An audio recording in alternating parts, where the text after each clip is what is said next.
ओम शांति। परमात्म ज्ञान वो प्रकाश है जो आत्मा के अंदर के अंधकार को प्रकाश में बदल देता है, जो अंतर आत्मा के संकल्पों को बदल देता है, बुद्धि को बदल देता है, हमारे नज़रिए को बदल देता है और जिसका प्रभाव हमारी कर्म इंद्रियों पर भी पड़ता है। आत्मा का दृष्टिकोण बदलता है, दृष्टि बदलती है और इस दृष्टि से सृष्टि बदल जाती है। क्योंकि बाबा हमें ज्ञान युक्त नज़रिया देते हैं। हर एक आत्मा को, हर परिस्थिति को देखने का एक ईश्वरीय नज़रिया देते हैं, जिस नज़रिए से इस संपूर्ण सृष्टि के अंदर जितने भी नज़ारे हैं उनमें भी परिवर्तन आ जाता है। तो आज की मुरली भी हमें कैसे दृष्टि से सृष्टि बदलनी है, कैसे अपना रूहानी नज़रिया बनाना है, ये पाठ पढ़ा रही है। ध्यान से सुनेंगे प्यारे बाबा के मधुर महावाक्य।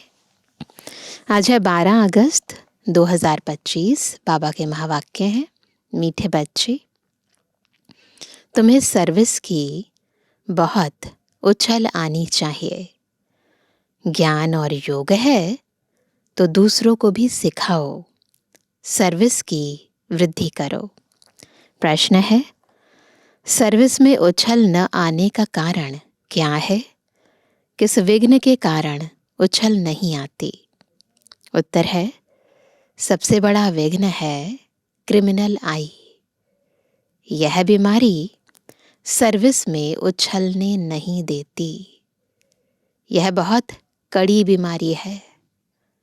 अगर क्रिमिनल आई ठंडी नहीं हुई है, गृहस्थ व्यवहार में दोनों पहिए ठीक नहीं चलते तो गृहस्थी का बोझ हो जाता।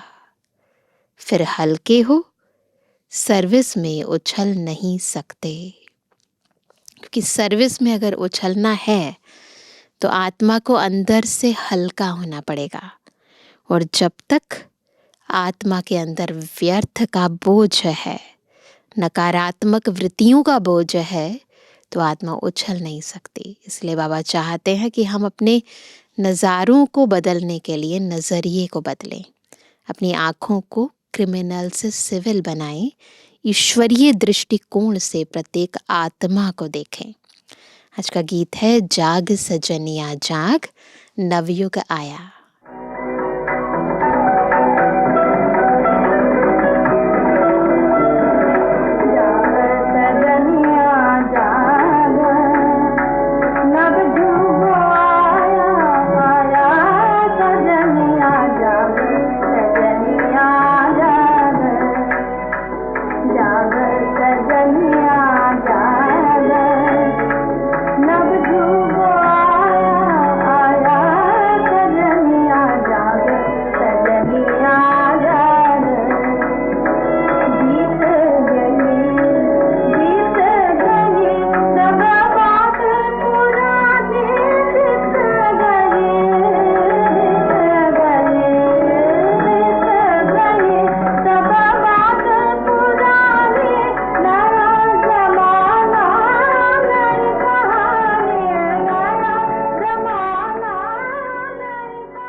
ओम शांति।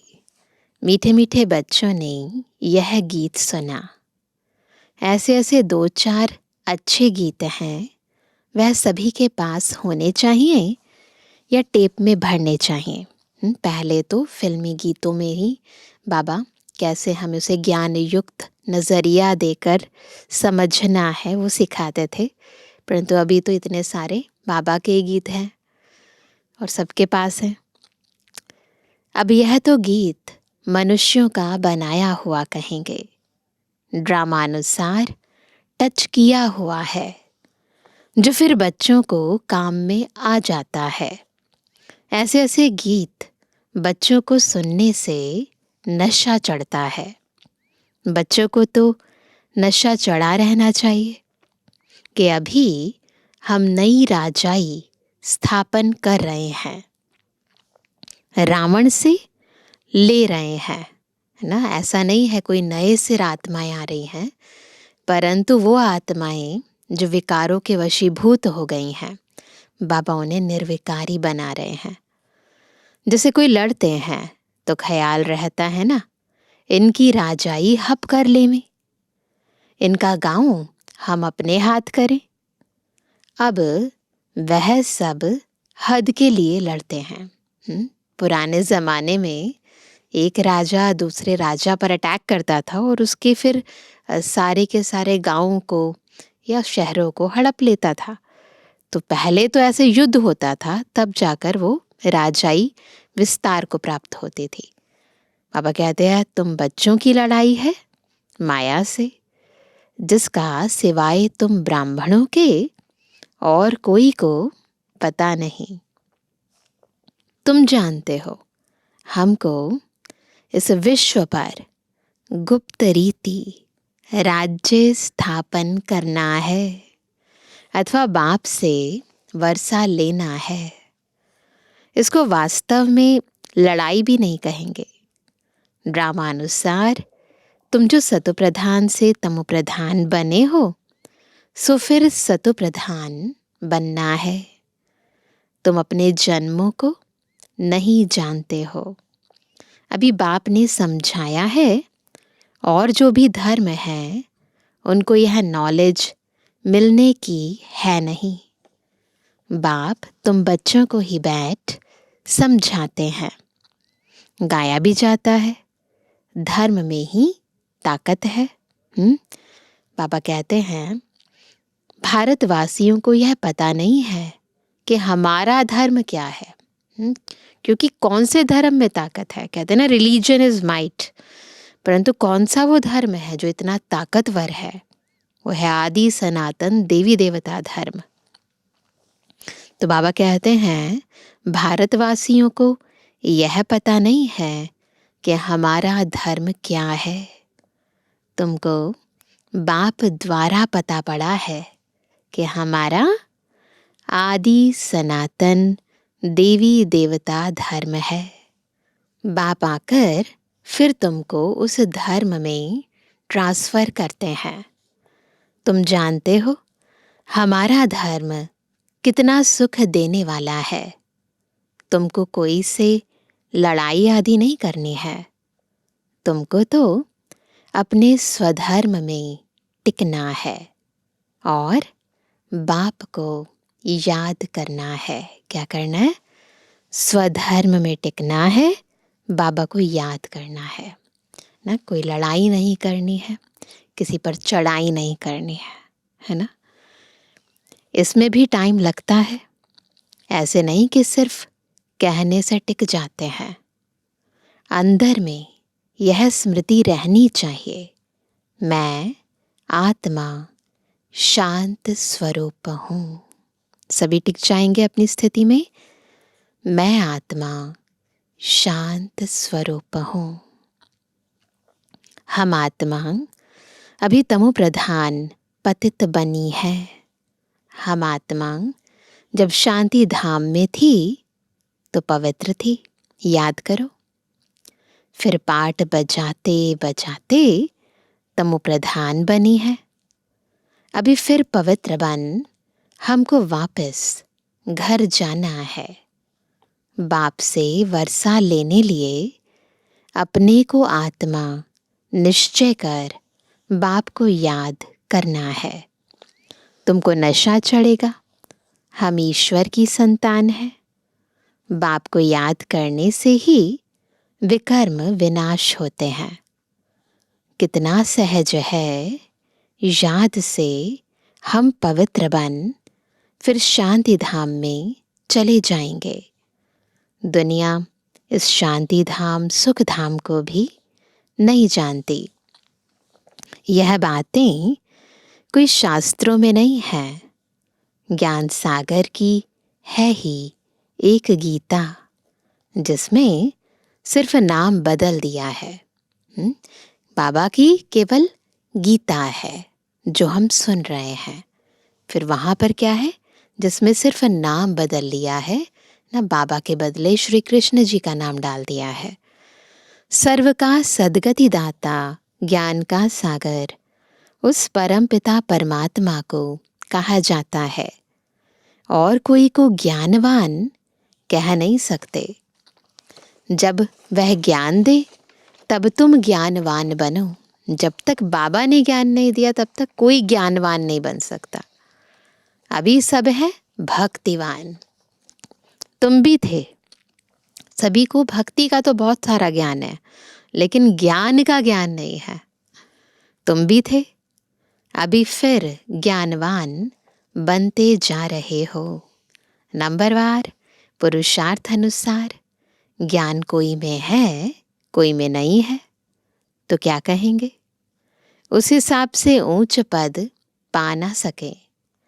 बाप सर्विस के लिए कितना उछलते हैं। बच्चों में अभी वह ताकत आई नहीं है जो किसको अच्छी रीति समझाएं। ऐसी ऐसी युक्तियां रचें। भल बच्चे मेहनत कर कॉन्फ्रेंस आदि कर रहे हैं। गोपों में कुछ ताकत है। उनको ख्याल रहता है कि संगठन हो जिसमें युक्तियां निकालें। सर्विस वृद्धि को कैसे पाए, माथा मार रहे हैं। नाम भल शक्ति सेना है, परंतु पढ़ी लिखी नहीं है। तो उस समय यज्ञ की स्थापना का टाइम था, है ना। मुरलियाँ जब स्टार्ट हुई तो 50s-60s की बात है सारी। तो उस समय इतनी पढ़ी लिखी बहनें नहीं थी यज्ञ के अंदर। भाई लोग ज़्यादा पढ़े लिखे थे। तो बाबा बता रहे हैं, लेकिन अभी तो सीन सारा बदल गया है। बहनें भी काफ़ी पढ़ी लिखी हैं यज्ञ के अंदर। और अभी तो कॉन्फ्रेंस करना, है ना, अभी तो यज्ञ में बहुत ही आम बात हो गई है, क्योंकि सभी जगह सभी जोन्स के अंदर अपने अपने रिट्रीट सेंटर हैं और हेडक्वार्टर में तो इतने सारे बाबा के प्रोग्राम्स पैरेलली चलते रहते हैं। तो इसीलिए बाबा कहते हैं कि उस समय की बात है ये, कि कोई फिर अनपढ़ भी पढ़े लिखे को अच्छा पढ़ाते हैं। कईयों के अंदर सेंसिबल बुद्धि होती है, तो उससे वो जब वो कारोबार में आते हैं तो बहुत अच्छी तरह संभाल लेते हैं। इसलिए बाबा ने कहा कि कोई फिर अनपढ़ भी पढ़े लिखे को अच्छा पढ़ाती है।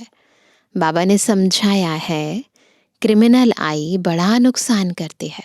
सेवा में जो सबसे बड़ा विघ्न पड़ता है उसका कारण होता है क्रिमिनल आई, है ना। दृष्टि वृत्ति खराब हो जाती है। यह बीमारी बड़ी कड़ी है, इसलिए उछलते नहीं हैं। तो बाबा पूछते हैं, तुम युगल दोनों पहिए ठीक चल रहे हो? पूछते हैं बाबा। उस तरफ कितनी बड़ी बड़ी सेनाएं हैं। स्त्रियों का भी झुंड है, पढ़े लिखे हैं, उन्हों को मदद भी मिलती है। दूसरी तरफ जो दुनिया में है, तुम तो हो गुप्त, कोई भी नहीं जानते कि यह ब्रह्मा कुमार कुमारियां क्या करते हैं। तुम्हारे में भी नंबरवार है। गृहस्थ व्यवहार का बोझा सिर पर रहने से झुके हुए हैं। कौन सा बोझा है? गृहस्थ व्यवहार का, है ना। मैं, मेरा, मुझे ही करना है, ये गृहस्थी है। तो बाबा कहते इसके कारण झुके हुए हैं, सेवा नहीं कर सकते ना। ब्रह्मा कुमार कुमारी कहलाते हैं, परंतु वह क्रिमिनल आई ठंडी नहीं होती है। दोनों पहिए एक जैसे हों बड़ा मुश्किल है। बाबा बच्चों को सर्विस उठाने के लिए समझाते रहते हैं। कोई धनवान है तो भी उछलते नहीं है, क्योंकि बुद्धि कारोबार में लगी रहती है। धन के भूखे हैं। बच्चा नहीं होगा तो भी गोद में लेते हैं ना, कौन देखेगा हमारे पीछे। उछल नहीं आती। बाबा हम बैठे हैं, हम बड़ा मकान लेकर देते हैं। बाबा कहते ऐसे मन में आता ही नहीं उनके। बाबा की नज़र दिल्ली पर विशेष है, क्योंकि दिल्ली है कैपिटल, हेड ऑफिस। बाबा कहते हैं दिल्ली में विशेष सेवा का घेराव डालो। कोई को समझाने के लिए अंदर घुसना चाहिए। गाया भी हुआ है कि पांडवों को कौरवों से 3 पैर पृथ्वी के भी नहीं मिलते थे। यह कौरव अक्षर तो गीता का है। भगवान ने आकर राजयोग सिखाया, उसका नाम गीता रखा है। परंतु गीता के भगवान को भूल गए हैं। इसलिए बाबा घड़ी घड़ी कहते रहते हैं, मुख्य इस पॉइंट को ही उठाना है। आगे बाबा कहते थे, बनारस के विद्युत मंडली वालों को समझाओ। बाबा युक्तियाँ तो बतलाते रहते हैं, फिर अच्छी रीति कोशिश करनी है। बाबा बार बार समझाते रहते हैं। नंबर 1, दिल्ली में युक्ति रचो। संगठन में भी यह विचार करो। मूल बात कि बड़ा मेला आदि दिल्ली में कैसे करें। वो लोग तो दिल्ली में बहुत ही भूख हड़ताल आदि करते हैं। तुम तो ऐसा कोई काम नहीं करते हो, है ना। लड़ना झगड़ना कुछ नहीं, हम तो स्थापना के निमित्त है ना। तो लड़ना झगड़ना कुछ नहीं, तुम तो सिर्फ सोए हुए को जगाते हो। दिल्ली वालों को ही मेहनत करनी है। तुम तो जानते हो, हम ब्रह्मांड के भी मालिक, फिर कल्प पहले मुआफिक सृष्टि के भी मालिक बनेंगे। यह पक्का है ज़रूर, विश्व का मालिक बनना ही है। अभी तुमको 3 पैर पृथ्वी के भी कैपिटल में ही चाहिए, जो वहाँ ज्ञान के गोले छोड़े। नशा चाहिए ना, बड़ों का आवाज़ चाहिए ना। इस समय भारत सारा गरीब है। गरीबों की सेवा करने के लिए ही बाप आते हैं। दिल्ली में तो बहुत अच्छी सर्विस होनी चाहिए। बाबा इशारा देते रहते हैं। दिल्ली वाले समझते हैं बाबा हमारा अटेंशन खिंचवाते हैं। आपस में शीरखंड होना चाहिए। अपना पांडवों का किला तो बनाए, दिल्ली में ही बनाना पड़ेगा। इसमें दिमाग बड़ा अच्छा चाहिए।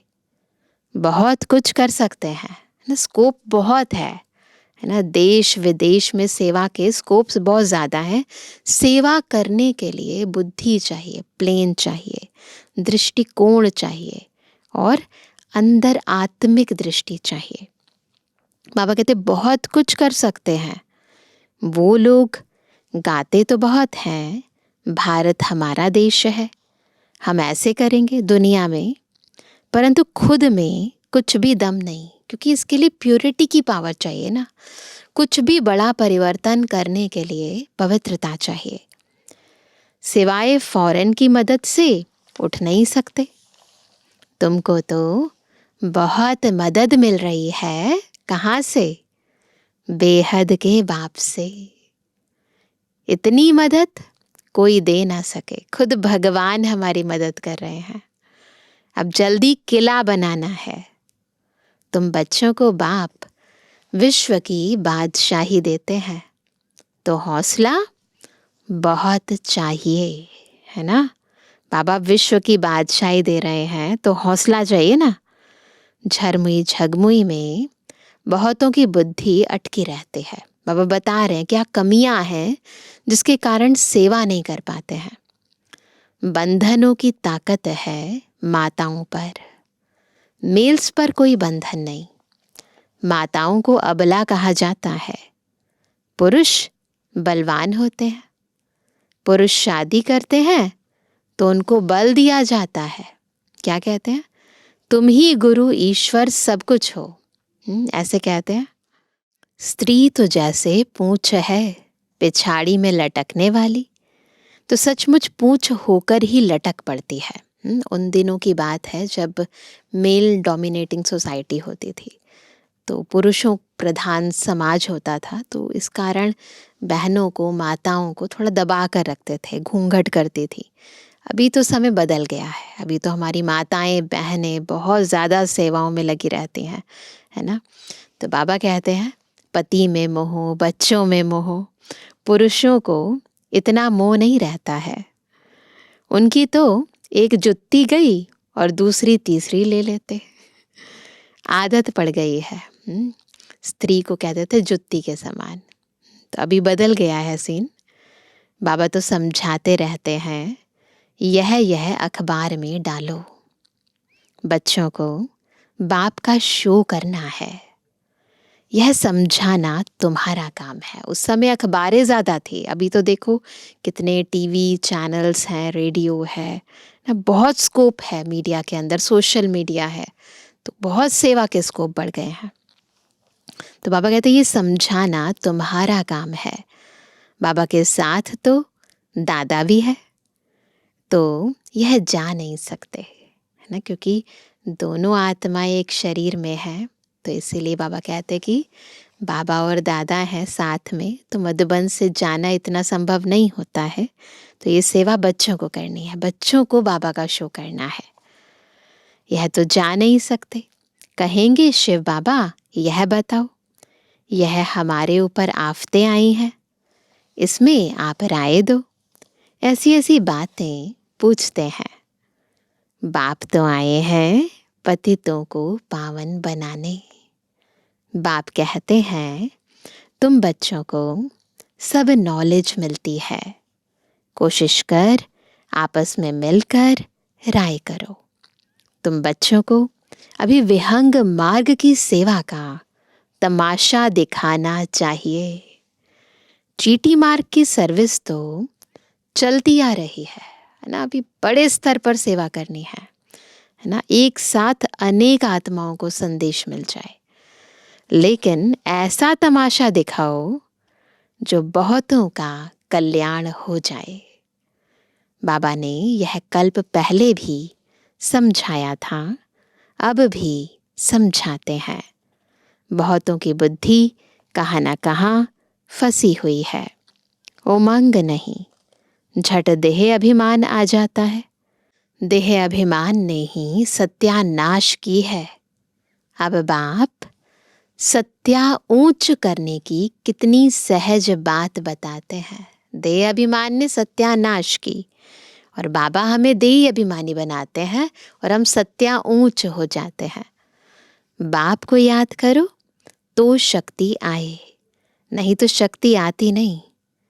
भल सेंटर संभालते हैं परंतु नशा नहीं। क्योंकि क्या कारण है नशा नहीं आता? देह अभिमान है। देही अभिमानी बने तो नशा चढ़े। हम किस बाप के बच्चे हैं? बाप कहते हैं जितना तुम देही अभिमानी होंगे उतना बल आएगा। आधा कल्प का देह अभिमान का नशा है तो देही अभिमानी बनने में बड़ी मेहनत लगती है। ऐसे नहीं बाबा ज्ञान का सागर है, हमने भी ज्ञान उठाया है, बहुतों को समझाते हैं, परंतु याद का जौहर भी चाहिए।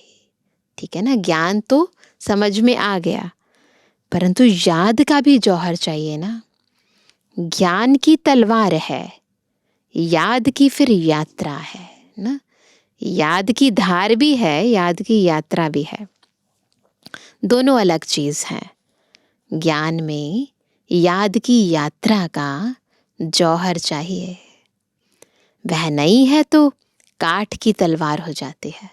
जौहर ही नहीं है तो फिर फायदा क्या उस तलवार का। सिख लोग तलवार का कितना मान रखते हैं। वह तो हिंसक थी जिससे लड़ाई की। वास्तव में गुरु लोग लड़ाई थोड़ी कर सकते हैं। पर वहां पर तो गुरु गोविंद सिंह की तलवार बहुत मशहूर है ना। और वो तो वैसे भी अपने जो अलंकार होते हैं उसमें खड़ग भी रखते हैं, कृपाण रखते हैं ना। तो गुरु तो अहिंसक चाहिए ना, लड़ाई से थोड़ी सदगति होती है। तुम्हारी तो है योग की बात। याद के बल बगैर ज्ञान तलवार काम नहीं करेगी। क्रिमिनल आई बड़ा नुकसान करने वाली है। आत्मा कानों से सुनती है। बाप कहते हैं तुम याद में मस्त रहो तो सर्विस बढ़ती जाएगी। कभी कभी कहते हैं बाबा संबंधी सुनते नहीं हैं, बाबा कहते हैं, याद की यात्रा में कच्चे हो, इसलिए ज्ञान तलवार काम नहीं करती है। याद की मेहनत करो, यह है गुप्त मेहनत। मुरली चलाना तो प्रत्यक्ष है, पता चलता है ना कि कौन कैसी चलाता है, लेकिन ये जो याद की मेहनत है ये बहुत गुप्त है। ये गुप्त मेहनत करनी है, चलते फिरते उठते बैठते बुद्धि योग ऊपर बाबा से लगा रहे। याद में ही गुप्त मेहनत है जिससे शक्ति मिलती है। ज्ञान से शक्ति नहीं मिलती। तुम पतित से पावन याद के बल से बनते हो। कमाई का ही पुरुषार्थ करना है। बच्चों को याद जब एक रस रहती है, अवस्था अच्छी है, तो बहुत खुशी रहती है। और जब याद ठीक नहीं, किसी बात में घुटका खाते हैं, तो खुशी गायब हो जाती है। क्या स्टूडेंट को टीचर याद नहीं पड़ता होगा? ये तो नेचुरल बात है ना। अगर हम किसी से ज्ञान ले रहे हैं तो टीचर की याद तो ऑटोमेटिकली आती है ना। यहाँ तो घर में रहते सब कुछ करते टीचर को याद करना है ना। ये तो सहज है ना। इस टीचर से तो बहुत बहुत ऊंच पद मिलता है। गृहस्थ व्यवहार में भी रहना है। टीचर की याद रहे तो भी बाप और गुरु याद जरूर आएंगे। तो बाबा कई बार कहते हैं, बाप, टीचर, सतगुरु तीनों की याद रहनी चाहिए। कितने प्रकार से समझाते रहते हैं, परंतु घर में फिर धन दौलत बाल बच्चे आदि देख भूल जाते हैं। समझाते तो बहुत हैं, तुमको रूहानी सर्विस करनी है। बाप की याद ही है ऊंचते ऊंच सेवा। मनसा वाचा कर्मणा, बुद्धि में बाप की याद रहे। मुख से भी ज्ञान की बातें सुनाओ। किसको दुख नहीं देना है, कोई अकर्तव्य नहीं करना है। पहली बात, अल्फ न समझने से और कुछ भी समझेंगे नहीं। पहले अल्फ समझना है, पहले अल्फ पक्का कराओ, तब तक आगे बढ़ना नहीं चाहिए। जब तक ये नहीं पता चले कि ज्ञान देने वाला कौन है ना, जब तक उसका महत्व नहीं पता, तब तक ज्ञान कितना भी सुनो ना तो उसका प्रभाव नहीं पड़ता है। शिव बाबांग राजयोग सिखलाकर विश्व का मालिक बनाते हैं। इस छीछी दुनिया में माया का शो बहुत है। कितना फैशन हो गया है।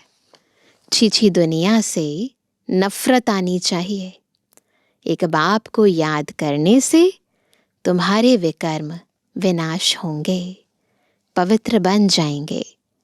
टाइम वेस्ट नहीं करो, अच्छी रीति धारणा करो। माया दुश्मन बहुतों का अक्ल चट कर देती है। कमांडर गफलत करते हैं तो उनको डिसमिस भी करते हैं। खुद कमांडर को भी लज्जा आती है, फिर बाबा कहते फिर रिजाइन भी कर देते हैं। यहाँ भी ऐसे होता है। अच्छे अच्छे कमांडर्स कभी फा हो जाते हैं, इसलिए बहुत ध्यान रखना है। कदम कदम संभल संभल कर चलना है। अच्छा मीठे मीठे के जवानी बच्चों पे जुबानी बाप दादा का दिल जान सको प्रेम से नंबरवार पुरुषार्थ अनुसार याद का। रूहानी बच्चों की रूहानी बाप दादा को गुड मॉर्निंग, नमस्ते नमस्ते नमस्ते। धारणा के लिए मुख्य सार, पहला, याद की गुप्त मेहनत करनी है।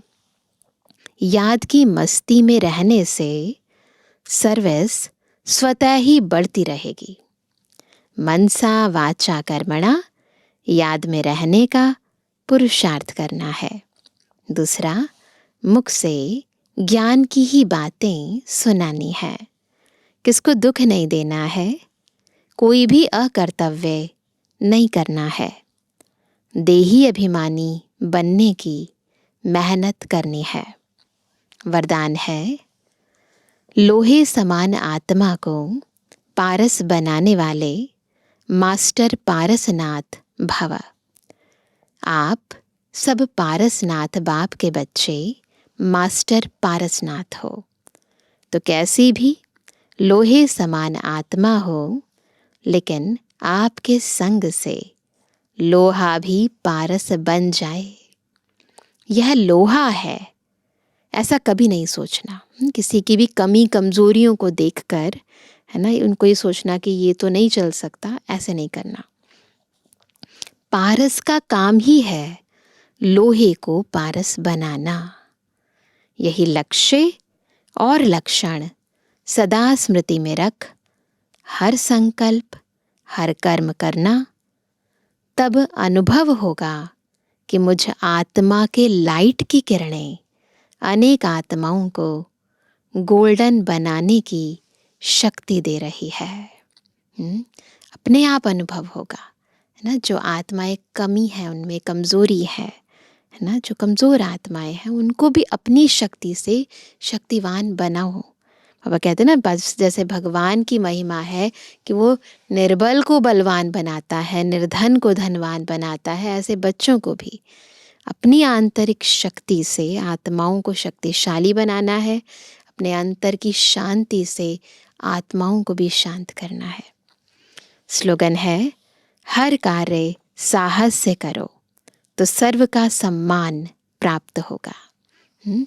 तो सबका सम्मान मिले उसके लिए हर कार्य कैसे करना है? साहस से। आज का व्यक्त इशारा, सहज योगी बनना है तो परमात्म प्यार के अनुभवी बनो। परमात्म प्यार इस श्रेष्ठ ब्राह्मण जन्म का आधार है। कहते भी हैं, प्यार है तो जहान है, जान है। प्यार नहीं तो बेजान, बेजहान है। प्यार मिला अर्थात जहान मिला। दुनिया एक बूंद की प्यासी है। कहते हैं ना, तेरी एक बूंद के प्यासे हम। और आप बच्चों का यह प्रभु प्यार प्रॉपर्टी है। इस प्रभु प्यार से पलते हो, अर्थात ब्राह्मण जीवन में आगे बढ़ते हो। तो सदा प्यार के सागर में लवलीन रहो। तो इसीलिए हमेशा बाबा को दिल से याद करते रहो, सेवा करते रहो, आगे बढ़ते रहो। अच्छा, ओम शांति। कर लो अनुभव प्रभु प्यार का, बाहों में वो बुला रहा, वो करुणा कर दया का सागर, स्नेह में सबको समा रहा।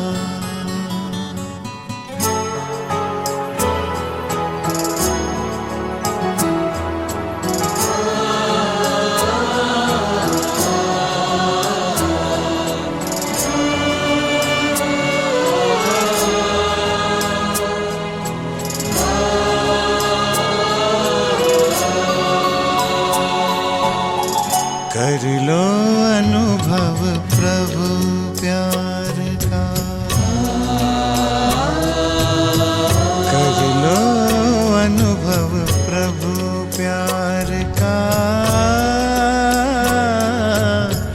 कर लो अनुभव प्रभु प्यार का। बाहों में वो बुला रहा, वो करुणा कर दया का सागर, स्नेह में सबको समा रहा, स्नेह में सबको समा रहा। आओ प्रभु शरण आओ,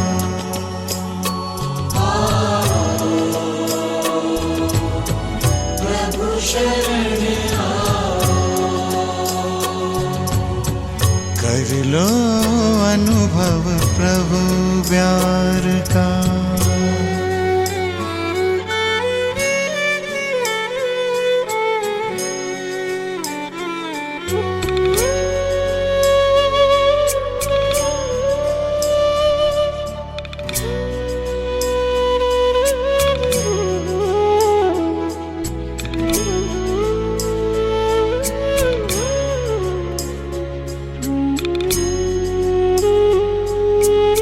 सुबह हुई जब आँख खुली तो कुछ घड़ियाँ कर प्रभु के नाम। सुबह हुई जब आँख खुली तो कुछ घड़ियाँ कर प्रभु के नाम। प्रभु किरण को हृदय में भर लो, कर लो आनंद दिव्य ललाम। प्रभु किरण को हृदय में भर लो, कर लो आनंद दिव्य ललाम। महामिलन की मंगल बेला, महामिलन की मंगल बेला। प्रभु मिलन जग मना रहा, वो करुणा कर दया का सागर। स्नेह में सबको समा रहा, स्नेह में सबको समा रहा। प्रभु शरण आ,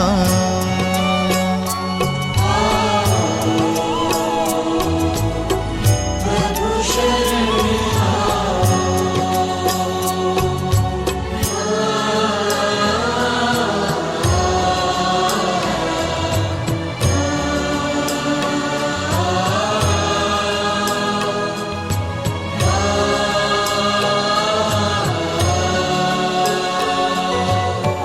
मस्त पवन ये खिला चमन, ये दिन और ये दिन मान मिला। ये तन मन ये जीवन तुझको ईश्वर का वरदान मिला, ईश्वर का वरदान मिला। सफल करो और पाओ सफलता, सफल करो और पाओ सफलता। मुरली मधुर वो सुना रहा, वो करुणा कर दया का सागर। स्नेह में सबको समा रहा, स्नेह में सबको समा रहा। प्रभु शरण आ,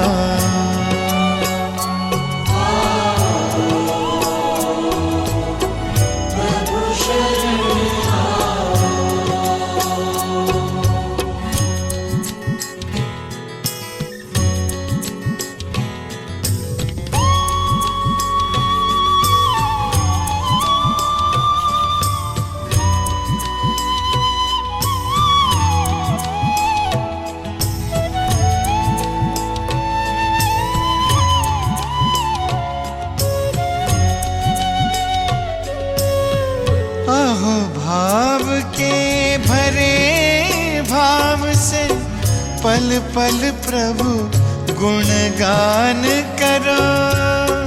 ध्यान धरो जो ध्यान है रखता, प्रभु कृपा का पान करो, प्रभु कृपा का पान करो। पास में आकर वो रत्नाकर, पास में आकर वो रत्नाकर। रतन अनोखे लुटा रहा, वो करुणा कर दया का सागर, स्नेह में सबको समा रहा, स्नेह में सबको समा रहा। प्रभु शरण